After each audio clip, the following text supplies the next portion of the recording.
I'm Zach Pyron, and you're watching Average Joe Sports Talk.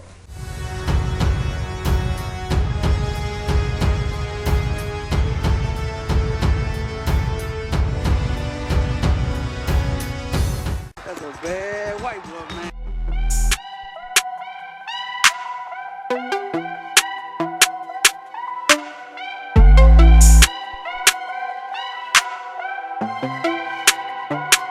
Takes the snap. He steps up. He's all by himself. Fires into the end zone. Caught! Touchdown!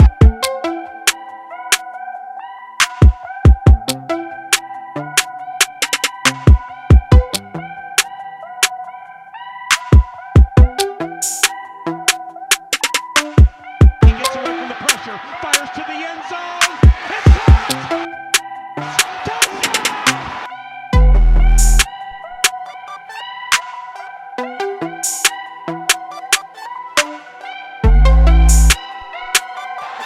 He did what?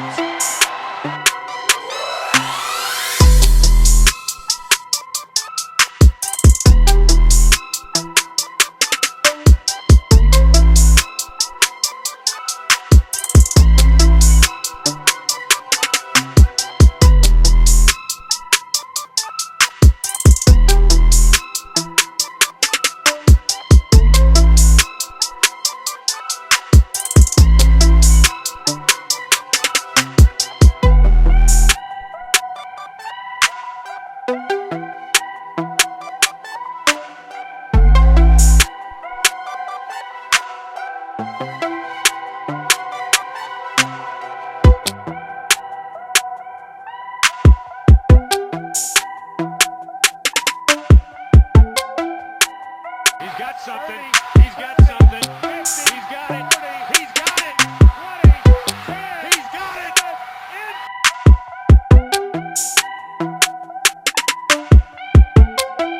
Gets a shoulder square. Throws it. He's got to get away from the top speed. Touchdown.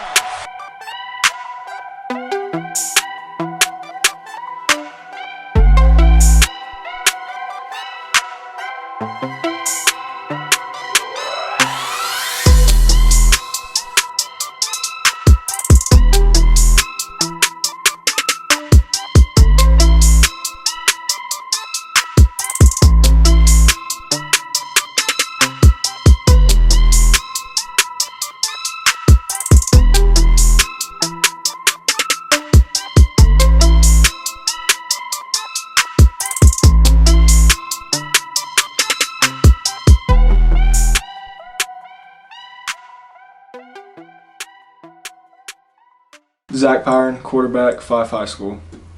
All right, Zach, glad to have you on for a one-on-one. You've been on Fan Day and obviously a Player of the Week last year. Zach, I want to start your video off a little different than I have anybody else's. We've noticed each and every time we've interviewed you and other interviews I've seen of yours, you always mention God. And I think that's really huge and a big part of your life. Talk to us about your faith, man, and how that's definitely enhanced your life and how you have this platform to actually talk to others about Jesus. Well, I mean, it's something that's always been a big part of my life. I always growing up, I've always been going to church, and I've always been involved in youth and stuff, and that's just something I've been taught from a young age is like without Him, you wouldn't be where you are. So, I mean, it's the first thing you should do is always give Him glory, and no matter what the outcome is, always praise Him. And, He's given me this platform to be able to tell people who He is. So, I mean, that's something that I always make sure is I give Him glory and mention His name in everything I do. Absolutely. I do think that's a big part of why you get to do the things you do. It is, definitely, yeah. Now, we cover all kind of different schools and all kind of different areas.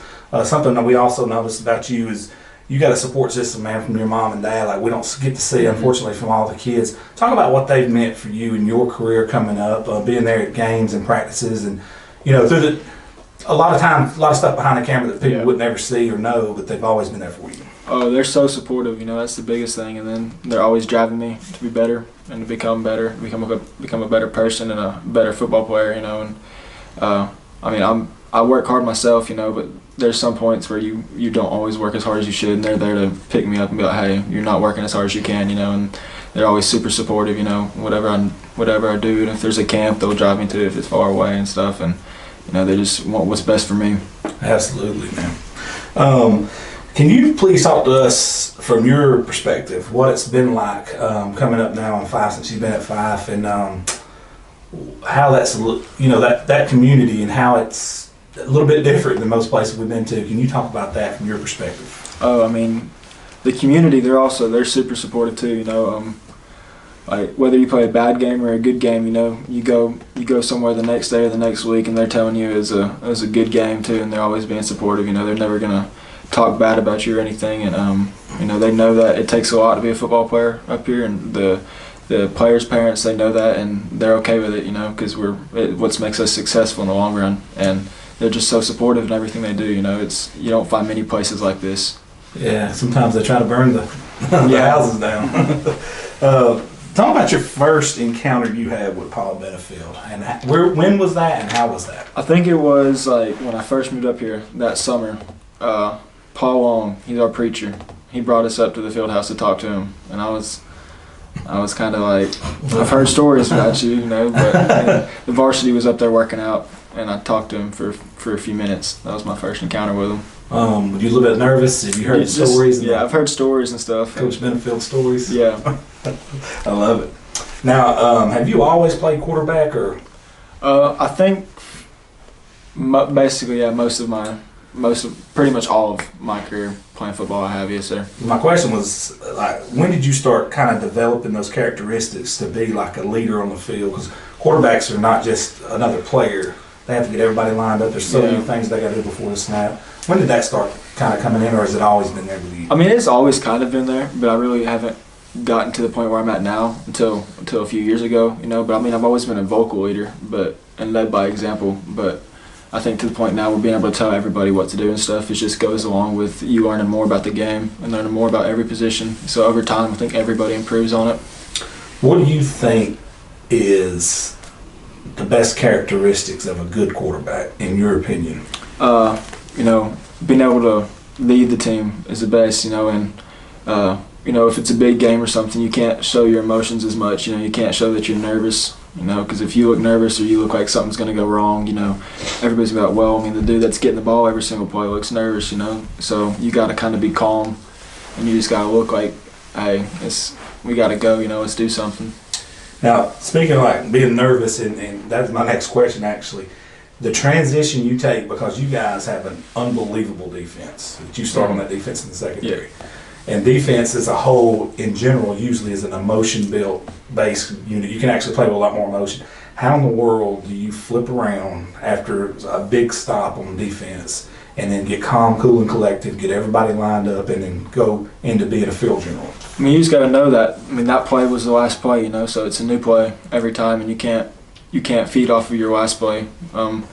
You have to be focused on what you're doing at that moment. You know, you can't think about the past or what the future is. You got to think about what's going on at that time in the game, you know. And the execution part of it. I mean, whether you have a bad play and it's an interception or a fumble, you have to flip and turn the page and get ready to play that very next play. And if it's a good play, you got to do the same thing. You know, you can't be too caught up in the past. You know, you got to be ready to do something at that time. Basically be hypersensitive, focused on the moment. Take us back to last year, before the season started, not this year, but the year before, as you were the 9th grader, and you know, you got the nod to go out as quarterback. What was your thoughts going into the first week there when you was the starter, and what was going through your head thinking, man, it's got to be a tremendously nervous time for you, but also a big opportunity? I mean, yeah, I was super nervous, but I was also telling myself, I mean, you can go out there and make plays, but you got other people on your team that can make plays too, just as well. You know, when you got Peyton Anderson there in the backfield next to you, it makes your job a whole lot easier. Mm-hmm. So, I mean, if you just focus on that and then do what you got to do too, it makes it easier. You know, you can't think of it like, okay, well, I'm the starting quarterback. I got to go make every single play. You know, you got to let other people on your team too, and you know that, but you got other really good players on your team. Now, you know, you mentioned Peyton Anderson. During the playoff run from that season, though, you lost Anderson, and you were on the road, correct? Colbert County, it was second round, I believe. Correct. And then, you know, take us through what you was thinking at that moment, And you actually came out through a touchdown pass right after that, correct? It was no. We came out and we hit one of our tight ends on a corner route, but Yeah. it was a rushing touchdown that drive. Okay, And then okay. I threw But it was a passing big touchdown. It was a big Yeah, it was like a play. 40 or 50 yard Was it completion. Dukes you hit? I It believe? was, yeah. So that showed confidence in you through coach, Yeah. in my opinion, to turn around and let you throw right off the bat like that. When Peyton went down, what was going through your mind? Well, I mean, he went down, and I mean, like being the quarterback, you can't be like down and out, because everybody else on the team's gonna be down and out. I got to be over there leading people, so you got to give yourself a second. But okay, this just happened. What do you got to do now? And I was thinking and I grew up working extremely hard all summer. I worked extremely hard, so like now's the time to come out and actually show people that I can, and show other people that what everybody else on the team can do. And it's time for us to go step up and make plays. And it's just we had to be clutch in that moment, and everybody was, and it was just. The whole team was like, okay, well, he went down, so let's all step up and actually, let's just be. You actually lost 3 players in that game. It was, yes, we lost our first string running back, and I think Cage was rotating in with second string running back, so we lost him. And then Stoner was the very next play after Anderson, I believe, or something like that. All right, I want to take you back to that next week with Ohatchee. Now, that week, you knew Peyton wasn't playing. Right. And you knew they were probably going to be keying on you. Talk to us about your mindset heading into that week of preparation and knowing that this is a team that legitimately basically mirrors what you guys do. The exact same. And you knew it was going to be very physical going into that game. Well, I think that was Thanksgiving week that year. I think we were out of school all week, so it definitely gave me more time to, go to practice and then stay at the field house more and watch some more film. But we went to a camp with them in the summer, and we knew that it was going to be a crazy game already. And our biggest thing was just having to stay calm and not get caught up in the moment and caught up in the game so much, and just focus on us doing us and working on mainly stopping their offense. Because we know exactly how that offense is. It's so demanding, and having 2 offenses that are the exact same that demand so much from the defense, we had to do the little things right that entire game. Yeah, it's a very close physical game. Yes. You actually had a mild concussion that game, didn't you? Or you got your bell run pretty I got good. my bell run. I don't know if it was a concussion, but like towards the end of the game, it It was raining that night, wasn't it? I don't think it was raining that night. It might have towards the end of the game. I think around the 3rd and 4th quarter it started raining. Now, let's talk about that state championship game. You got Peyton back the week before in the semis and won that game convincingly. But you knew Laverne was going to be dangerous on the edges, and defensively, you knew you was really going to put in some work trying to guard what they did offensively. Talk about your mindset as a freshman going into that state championship game, knowing that you was going to be a big part of both offense and defense. I was ready for that game mentally. Of course, I was a little bit nervous, but I had to stay calm too, because even being a 9th grader in the state championship game, people are still going to look at you being the quarterback like, hey, he's, they look to you. But I was more focused on the defensive aspect of that game too, because I know one play they can. Yeah. So we had a mindset, make them play, make them snap the ball again, and we just try to keep everything in front of us and try to let nothing behind us, and it worked out for us. Yeah, because they had 2 or 3 guys that could really go they and did. receive. They had a lot. And a quarterback. The quarterback was really solid. You couldn't too. turn your back to them because they'll take off. They had that read option play they had. That was they just had everything. Now, when that horn sounded and you were state champ, what was going through your mind? I didn't believe it. I was like, "What's going on?" It took me a few minutes to process it, and then we got up from the ground and looked up and see we won, and it was like, "Wow, we did it!" It was crazy. It was a very physical game. It was crazy. Yeah, it was. Now, we're going to fast forward a little bit into those summer workouts. We've heard a lot of stuff about the 5 summer workouts. Talk to us about how difficult those really are, especially coming from your freshman year going into your sophomore year. How difficult are those workouts, and how grueling are they on you, but also how much do they make you better? I think that's what makes us a lot of who we are. They are super demanding. Being up there for 2 or 3 hours at a time in the heat like we are running all the time. I would say we have some of the most demanding summer workouts up in the state of Alabama. I'll say that. He definitely pushes us, but at the time we don't like it. But we all know it's for the better, and we push each other too. We don't just have to have the coaches out there yelling at us. Like if we're up there racing, the 2 fastest, 3 fastest guys on the team, if one of them gets beat, they'll say something to the other guy, and then the next guy will win. It's just you don't want to lose. Yeah. Tom Bell said you better not do nothing crazy either and get in trouble. Oh man, He said that would be the worst thing you've ever done in That's your life. terrible. That's So you basically went from being a sponge as a ninth grader, learning from Anderson and Stoner and Jake Stone, some of these other guys, to being, you know, pretty much a leader yourself going into your sophomore year.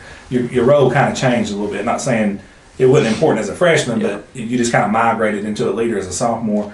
Talk about that summer's transition for you personally and how you handled that.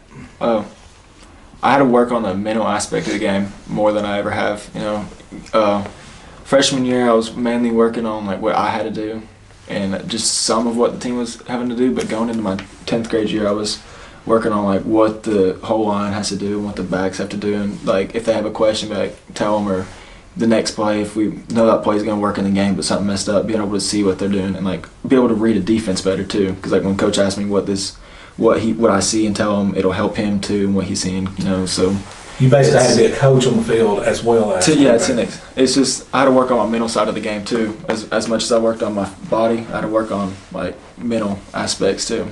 Now, from a team's perspective, and we've heard tons of coaches talk about this, but I want to hear this from a player's point of view. You went from climbing the mountain to being the mountain as a team. How different was that from you guys knowing that, hey, we're the champs, we're the defending champs, the people are coming, we're the hunted now? How different was that approach for you guys last year? I think we looked at it the same. You know, going into it, we knew when we first won it that year, we knew we could be something special, and we had all the people doubting us, and then we won it. And then, you know, we graduated a bunch of seniors, and we were a young team this year, and everybody was doubting us more, and that's what drove us really. And we were the furthest thing from complacent, you know. Like every practice we got better, you know, and we just kept saying like, there's no way that we can't get better. Like we should be getting better every single day, and nobody should be able to stop us with how we've not even reached our full potential yet. Absolutely. And you know, you had a call like a championships night where you guys played 1A champ Morris Hill in the Road when the last season started. You actually injured your toe, which we thought was a turf toe, ended up being a broken toe that you played on all year. I know you were in there icing it the next Saturday morning before we did the Coach Benefield show. Well, let's not downplay the icing. That was not, the Sand Mountain normal icing. What do you call it? The Sand Mountain therapy? Sand Mountain's problem. From your perspective, did that injury frustrate you?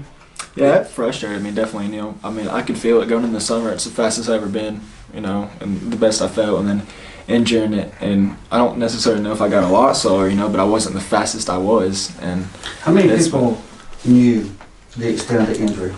At the time, going into the Geraldine game, I think maybe like a few, like the players did on the team, but they didn't know it was like hurting me as much as it was. You know, they knew I was having to get tape before practice and stuff. I don't think they knew. And like, I don't think like anybody outside of like. And that was on purpose. Yes, we try to keep that as like hidden as we can. Like that Saturday morning, we didn't tell. Nobody knew that day. And then that Sunday, people didn't know until I came into the film session and I was icing it instead of working out. You know, that's when they. I don't know if you remember this or not, but at the Mars Hill game, I came on the sidelines and was standing there, and I noticed you did something with your foot, and you were kind of moving it weird. And I asked you, I said, "Are you okay?" You said, "Yeah, I'm fine." And the next morning we were filming Breakfast with Benefield, and that's when we walked in and seen you icing your foot. And I said, black. Well, I played that whole game. It happened that the injury actually happened on the second defensive possession on like the first play. So like I played the whole entire half. Like when it first happened, like I played that whole game on it too, and I didn't even tell anybody. And I remember Coach walking into the locker room after the game, and it just like I looked at it and I asked Coach Whitmire. I said, he said it looks normal, and it felt. I just thought it was like a normal like jam thumb or something. I mean, I didn't think nothing of it until I woke up the next morning, or he walked in my room when I got home about 12 or 1. Dad walks in my room like 12 when we get home, and this is black, and we knew like, okay, so this is not just a normal like jam. This is. So we went to Coach the next morning. what was his first reaction? I mean, we tried not to think the worst. It was like, okay, it's just jam and stuff, and then it kept hurting. So we went to Doc Sims Sunday, and I don't think he said he's seen anything wrong with it. And then it just kept hurting and hurting and hurting. We was like, okay, so we just thought turf toe, you know. Yeah. And I just played through it because that whole week of practice after it happened, like I wasn't running or nothing. I was just like jogging. Yeah, so people don't realize you played a ranked 3A team right after that. Mm-hmm. And then you had Collinsville right around the corner from that. Yeah. That's the greatest team they've ever had. Yeah, oh yeah. That's So, a good team. there was no rest for the weary. I'm going to talk about your defense off last year's team from a defensive perspective. It's one of the most dominant defenses in the history of Alabama, statistics-wise. You guys only gave up 3 points as a starting unit in 15 games.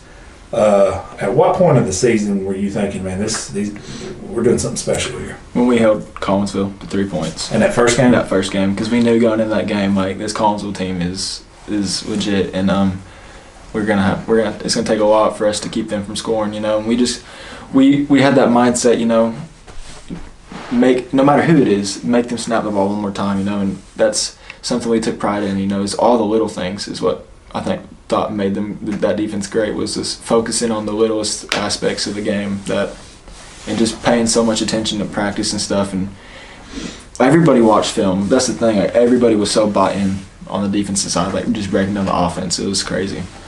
Collinsville actually gave you your 2 closest games of the year. Yes, it was 21-0 and 24-3. 2 of the games. Yeah. And that was the 2 closest games you had. And we've had people like fans from down here, like in this county and Calhoun County, is like, well, man, they didn't beat Collinsville, man. I'm thinking this is the greatest team in Collinsville. It's a good Collinsville football team. Yeah, very good. Senior laden team.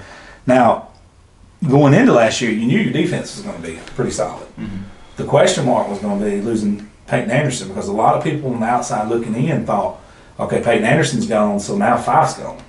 But that was not the case. I want you to talk about the play of, you know, like yourself, Ike, Mal, Dalton in that offensive line, and how you guys started gelling, getting better week after week. Yeah, we knew we could be good. And, I thought everybody believes in us. But the thing that aggravated, we all love Peyton, but the thing that aggravated us was just hearing people saying that we're not going to be good without him. It's like, okay, well, we can show people that like we can do stuff too.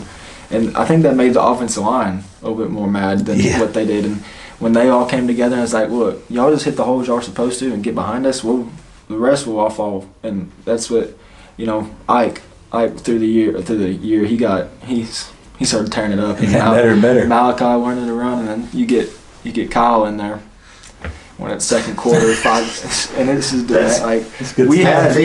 We all started getting so much better, like as the year was going, and they all stepped their game up so much. You're chasing Ike and Malachi around, and then Dukes comes around, and he don't even try to run around you. But we tell him not to. We tell him to run through people. Run through people. That's what his job is. Pound on people. Now, going into, and I'm not skipping over games.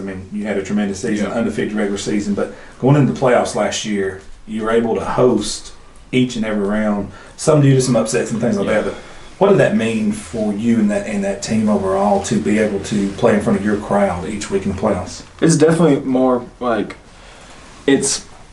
I'm trying to think of the way to say it. Like, you don't want to let your home crowd down. You know, a little bit more juice. You don't want to do it on an away game either. Like, you don't want to lose, period. But like when it's at home, there's just something about losing at home. Like, you just don't lose at home, and that's what drove us too. Is like, you know, we got home field advantage all these games. You know, these teams thinking they can come in and beat us on our field is what helped us. Speaking of home, what is it like playing for one of the most loyal, knowledgeable fan bases in the state of Alabama? Oh, it's awesome. Each and every Friday. Like, when you get out there and either we're about to receive or kick it and it's so loud you can't even hear yourself think, you know, or when that team's on 3rd down and short or 3rd down and long or whatever. Even if we're blowing the team out, you know, they still stay and they're still loud for everybody, you know. So that just, from a player's aspect, I don't think fans know how much like we appreciate them being loud. You know, it's insane. I got a question real quick. My first Fyffe game, I did not know y'all's routine coming to the sideline, and I thought that was pretty cool. So for those who don't know, y'all come out of the tunnel, y'all come out on the field, and y'all immediately take a knee. Is that something y'all been doing for a long time? Yeah, it's something we've been doing for a long time. That's like every Thursday we before we eat we have like a Bible study and Bible lesson from Jake Ridgway, and preacher comes and prays with us every Monday. So that's something that's always important to us is faith. You know, like before the state game, we met in somebody's room that Thursday night, and we all had a Bible study night. That's something we're all big on, is, you know, making sure he is our first priority no matter what is going on. That's awesome, man. Yeah. That really is, especially here in modern day times, you know, where sometimes it ain't so cool to love the Yeah. Lord. To hear somebody like you with platform you got. It is very cool promote to see it's a awesome. whole team taking me. Oh yeah, Yeah, it's it is. something we take pride in, is making sure he's that the Priority. Lord is very first priority. Preacher does a pretty good job of that on the side. Man, he fires us up, And I love that guy, man. his prayers will get you fired up. Oh, especially he will. when we're on the field and we can hear him yelling from the sideline. Oh, yeah. All his quotes and stuff he has. Oh, It's- he's got a pocket full of them. Yes, it's awesome. That's fires us up. I want to take you down to the week before you guys played Reeltown, and yeah, I interviewed Coach Matt Johnson before the week. He was very nice, hosted for me.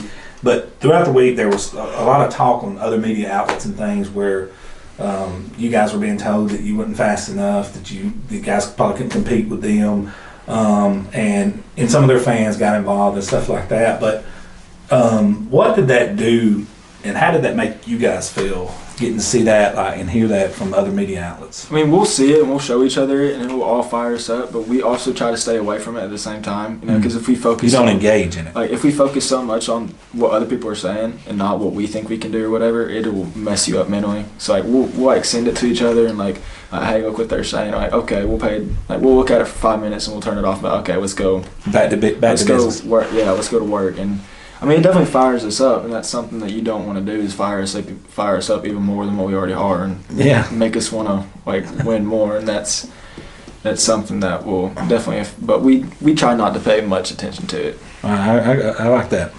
Now, the final result of that game was 56-7, and you were the MVP of the game. I believe you had 3 rushing touchdowns and 3 for another. Something like that. So it's like a double whammy for you. You win the state title, and you win the MVP. How different was this year's title than last year's? I mean, they're both insanely special. I mean, I really can't say which one is better. You know, they're both extremely. Like, I mean, winning one as a freshman starting, and then winning one as a 10th grader, but winning MVP. I mean, like the MVP award doesn't mean nothing. Like, if it was my choice, I'd give it to the whole team. You know, like give it to all the offensive linemen and all the other running backs. Like, I wouldn't want to keep that myself, but like they're both. I mean, I can't pick which one's better. They're both Very special. They're both awesome. Yes. At some point, I'm gonna get somebody from Fyffe take some credit for something because Ty Bell said Oh yeah. Zach had a great tackle, and I'm sitting there thinking, are you not going to mention the fact where you picked it up, and Forced scored a fumble. touchdown? He's like, oh well, yeah, that too. That was awesome. Now, the off season's here. You just recently, last week, went to Dex Prep's camp and won MVP of the quarterbacks there, amongst some unbelievable talent. I Yeah. mean, really, really high talented quarterbacks. You know, skilled position players. What did that mean for you to go down there and perform at a high level with such great talent around you? I mean, it was awesome. That was a fun camp. You know, there's some great quarterbacks there, like Caleb Johnson from Clay Chalkville. He was there. He's in my grade, and then Nick Sellers, a dude that I've worked out with my whole life as a quarterback growing up. He was there, and you know, just being able to throw with him and compete with him, and then getting to throw to some people that are insanely fast and are like good, and competing against 3- and 4-star DBs and stuff. It was just a great camp and great for like eye-opening experience. Like it's gonna be big. You got to hear some competitive trash talking, I'm sure. It was. I mean, How it was that awesome. fun? It was so fun. It was awesome. What's this off season gonna look like for you personally? I know you got to take care of your foot and all that, Yeah. but other than that, what is it gonna look like for you? I mean, just working on getting faster and stronger. Of course, you know, improving like the mental aspect of the game. That's something that we got to take pride into. Is, you know, not just being physically better, but being mentally better at the game and just throwing more. You know, getting my arm, getting better accuracy and all that stuff, and just working. Now, you want to play at the next level, I know that. How's that coming along with your recruiting so far? It's going good. I got invited to UAB's junior day, and then I went to Jacksonville State for a visit this year. And then I've got a few coaches talking to me, telling me to come, and they want to try to have me down this season for a visit. You know, but I'm not. I mean, it's been cool. It's been fun so far. It's going good. You talked about the mental aspect while ago of the game and watching film. Without giving anything away, how much freedom do you have at the line of scrimmage? If you see something, can you call an audible or? No, I mean, there's sometimes he will be like, we could be in a formation and he could be like, if you see the defensive end walked all the way out, outside of like even a 9 technique, instead of being in a 7, you could be like, change it from like a power to a sweep or something. But I'm like, he's even if I had the choice, I wouldn't, because Coach Manfield was such a great play caller in the first place that I wouldn't have to change it, But Because I a lot of don't have people, any. when they first watch this offense, they think it's simplistic, No. but it's incredibly, incredibly complex. It may look like we only run 4 or 5 plays in a game, but there's so many different ways that we have. Like we could have one play that we run 5 different ways, Yes. and it looks the same way, but it's completely not. And we have way more plays than what people think we have. That offensive line really changes it up. The offensive line is insanely Yes. smart too. That's the thing. Like it's not just like where you have to be like you block him and him. We could be like, well, you can do this when he's like this, and like everybody gets it too. That's something we're blessed with. It's very odd. I was watching film on you guys, and I got used to watching for pulling linemen. Yeah. And I was watching the pulling linemen, and I looked at them. I didn't see the ball, and the ball was going the other way. I was like, what in the world? They're pulling linemen and going the other way? That's all by design. That's what the offense does too. It hides the ball extremely well, and we can do so many false things with people, and so we got so many motions with the backs we can do and stuff. It messes the defense up a lot. Like we know defense is key certain people, and we do so much stuff with those certain people, and we see them start keying other people and stuff. We can just do so much with that offense. And I'll say this: I've tried to find a tip, a clue on your stance and what you do pre-snap. I can't find anything. It's the same thing every time. That's how you have to be in this offense. So you can't give away things because it'd still be hard to, but even if you do, it's going to mess stuff up. So we have to be so consistent in what we do. Yeah, like sometimes quarterbacks will give away if they're running right or left. Yeah. By the way their feet are angled. Sometimes they're light on their feet. But with you, it's the same thing. But we even hear stuff from Coach, like he talks to your eyes before the play, where your eyes are. So like we always try to keep our eyes moving, so the defense can't look at us and be like, okay, he's looking here. That's something we always do. Is we're always Scanning. Always got stuff like we can't even like we take like the littlest stuff is what we take pride in. Okay. That's what. The little things. Self-evaluate Zach Pyron as a quarterback. Give me your best strengths and your biggest weaknesses at this point, in your own opinion. My weaknesses is probably like I could probably improve my vision a lot better, like running the ball wise and even throwing it, like working on just hitting my holes the right way and not being so like ready to like hit a hole and just run it and whoever gets in my way, just work on like making cuts and stuff too with vision.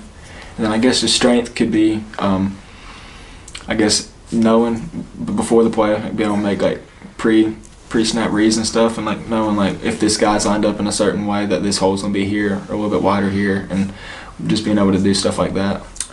To this point in your career, you're undefeated, 2 state championship rings.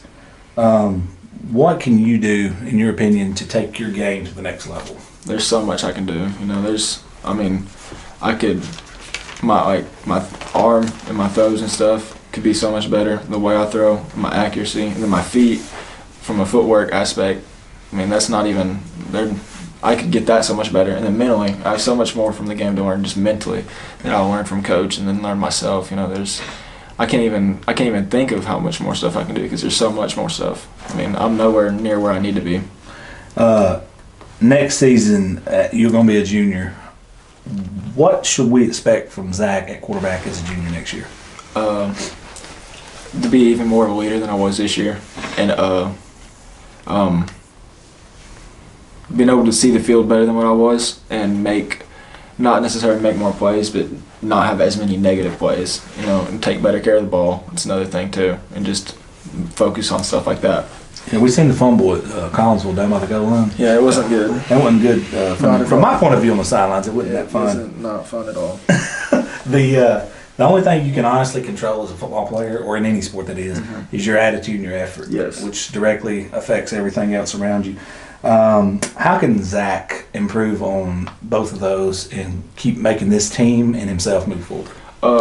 like when I'm tired, still like put my body on the line for the team, you know, instead of being tired and being like, I need a break, you know, because we don't necessarily have the size that schools have where they can sub so much on defense. Like if I'm on defense, I can't come out on defense, and if I'm on offense, I can't come out on offense unless we get a certain packages, and I might get 2 plays off. Like I just got to be able to put my body on the line more, and like if I'm tired, just suck it up. It's something I can do better instead of like trying to take plays off. You know, just go 100% every single play. Yeah. I want to close with this one right here.